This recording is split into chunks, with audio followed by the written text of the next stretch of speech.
Tonight, we've got the top 10 ways to build wealth with real estate. Really excited to give this presentation. I think you guys are going to get a ton of value out of it. Let's jump right into the top 10 ways. Number one is cash flow. Okay. Number two, leverage. Number three, depreciation. Number four, deductions. Number five, deferrable taxes. Number six, improvements. Number seven, appreciation. Number eight, stability. Number nine, real property. And number 10, you can live in it. We're going to dive deep on each one of these and kind of explain how you can take advantage of it with real estate and how you can use it to build your wealth. So, jumping into cash flow here, cash flow every single month from renting real estate. Such a powerful tool to building your wealth. Much like a stock, if you're lucky enough, your stock might pay you a dividend. You know, if you're lucky, maybe every quarter. With rental real estate, most of the time you're getting that dividend every single month. And guess what? If you don't get the dividend this month, you get to evict the tenant and get somebody else in there that can pay you rent every month. And what makes this super powerful is that with property management in place, this can be almost a completely passive activity for you. You're virtually just managing the manager at that point, not having to deal with the tenant calls, placing the tenants in there, collecting the rent, all of the hassle with being a landlord, right? And this creates a tremendous freedom of time when you have that passive income coming in every month. You can build it up, scale, and eventually replace your full-time income through rental real estate. So that's cash flow. Number two on our list is leverage. We can buy with 20% down using banks, right? To get a mortgage on a rental property. We can also buy with 0% down if we use private lending, you know, friends, family, coworkers, people that we already know, like, and trust that just have money sitting in a 401k, sitting in the stock market, or sitting in a savings account getting 0.5% interest. You can use that money to buy your rental real estate and build wealth for you and the private lender, right? And you can also do this creatively with seller financing, other options like that, to be able to put 0% down and acquire some of these assets. You don't really need to have credit or cash to get started investing. We can leverage our investments to build more cash flow and take greater advantage of appreciation. I'm going to give you a very basic example of this on the next slide. This is the power of leverage alone. If we look at the stocks and we look at let's pretend we want to invest $100,000 in stocks. How much is that going to cost us? Well, it's going to cost us about $100,000 in our cash, right? Nobody's in their right mind is going to give you a loan to go invest in the stock market, right? It's way too volatile for that. So in the stock market, let's say we can get a little bit higher returns than appreciation in real estate. Maybe it's 8%. So at the end of the day, our adjusted return is still 8%. We had to put 100,000 in. That stock was worth $100,000 when we bought it. And guess what? There's no way to actually buy a stock at a discount. It's a globally traded thing that is literally real time. Whatever millisecond you bought the stock at that's the actual market value of the stock. Real estate, totally different. With a rental property, let's assume we have $100,000 rental property. We can actually go out and buy that for 20% down, right? Using banks. We talked about that in the last slide. So technically, this is going to cost us $20,000 to buy this $100,000 property. Now, of course, we're going to have a mortgage on it. It's going to be $450, $500 a month, but likely we're renting that $100,000 property out for $1,200 a month and totally clearing any expenses and mortgages and cash flowing on top of that. But for the purposes of this example alone, we're not even counting cash flow. Let's say that annual return on that piece of real estate is 5%. And that's the average appreciation over the last 30 or 40 years. So 5% appreciation on that $100,000 property brings that value up to 105, right? You've gained $5,000 in appreciation, yet your cost is only $20,000. So your adjusted ROI at the end of the day with a rental property versus a stock is 25%. That's basically more than 3 times higher than you can in the stock market. And that's based on leverage alone. That's just one of the 10 ways that we're going to discuss tonight. So that's leverage. Number 3 is depreciation. And this one is, this one's really exciting because we get incredible tax benefits through depreciation. The IRS allows us to depreciate residential real estate over 27 and a half years. That's just the normal schedule. That's nothing special.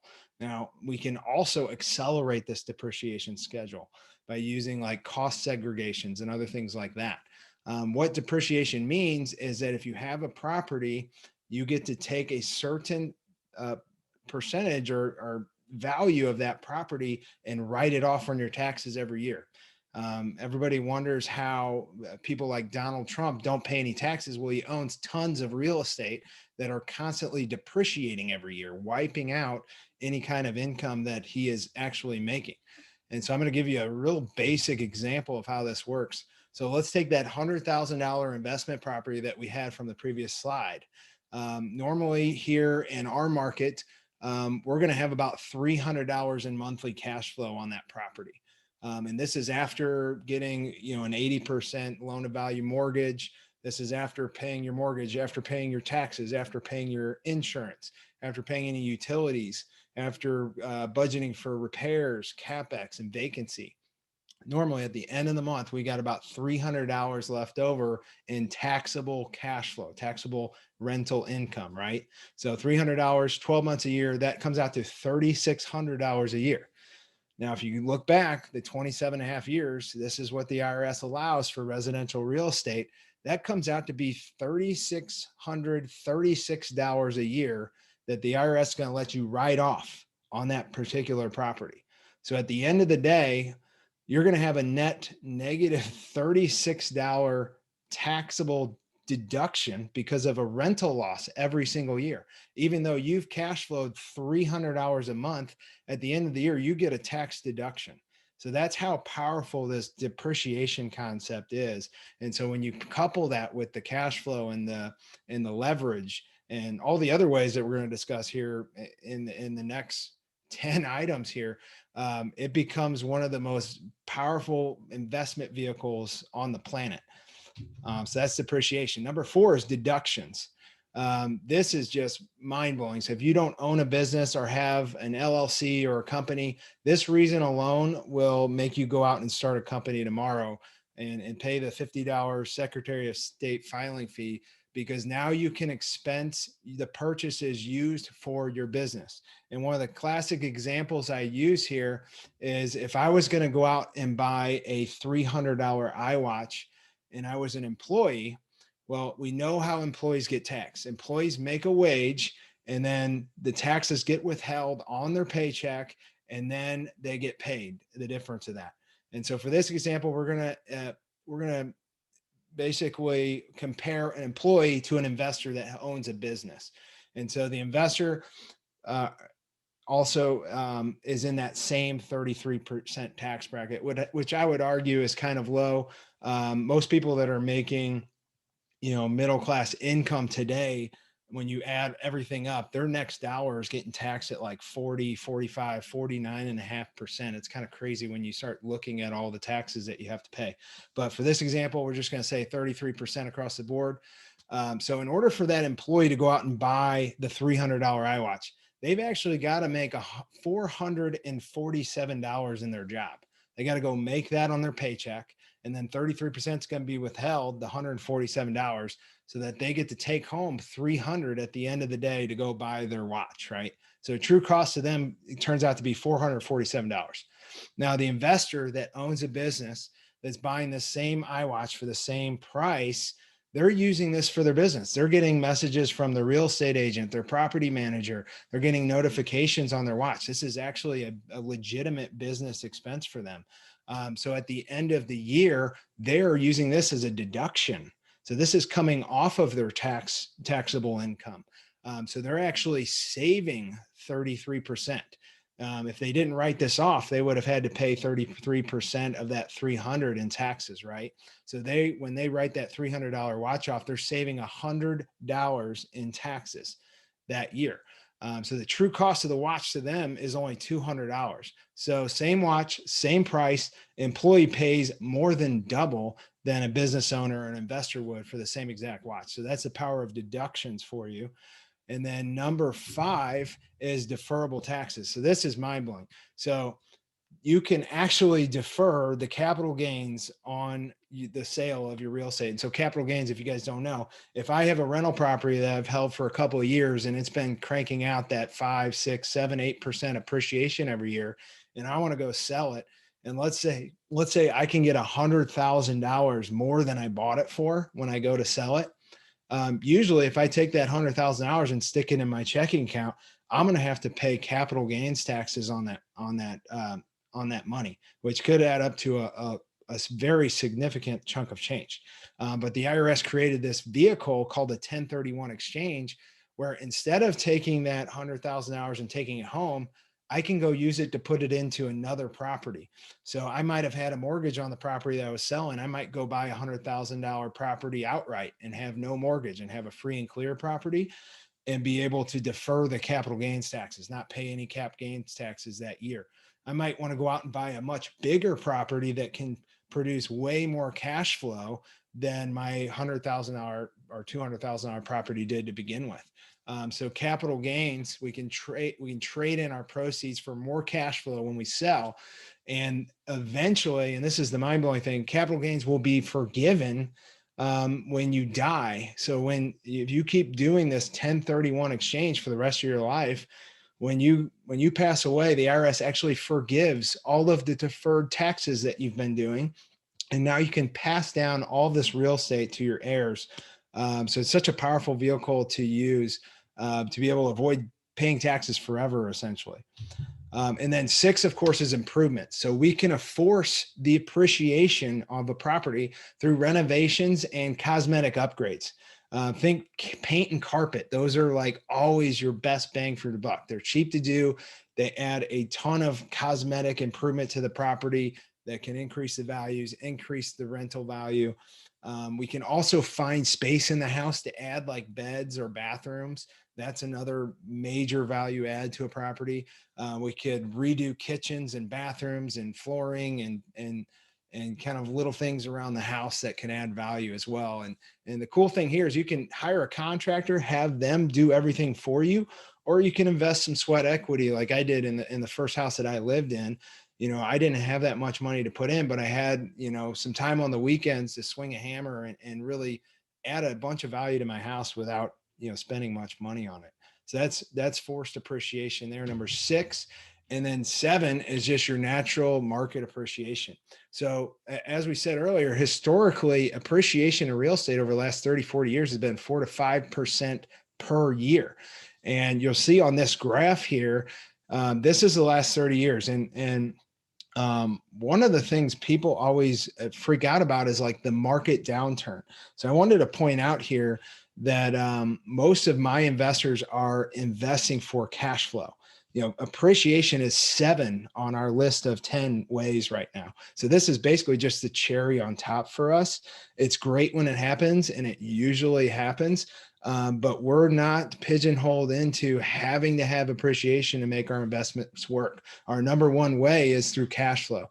So if you look back at 2007, 2008, when we had the Great Recession here in the United States, there's this huge misconception that the real estate market just crashed overnight, which it didn't. That was actually the financial market. That was the banks. That was the stocks. That was companies, massive companies like Lehman Brothers, who just literally went bankrupt overnight.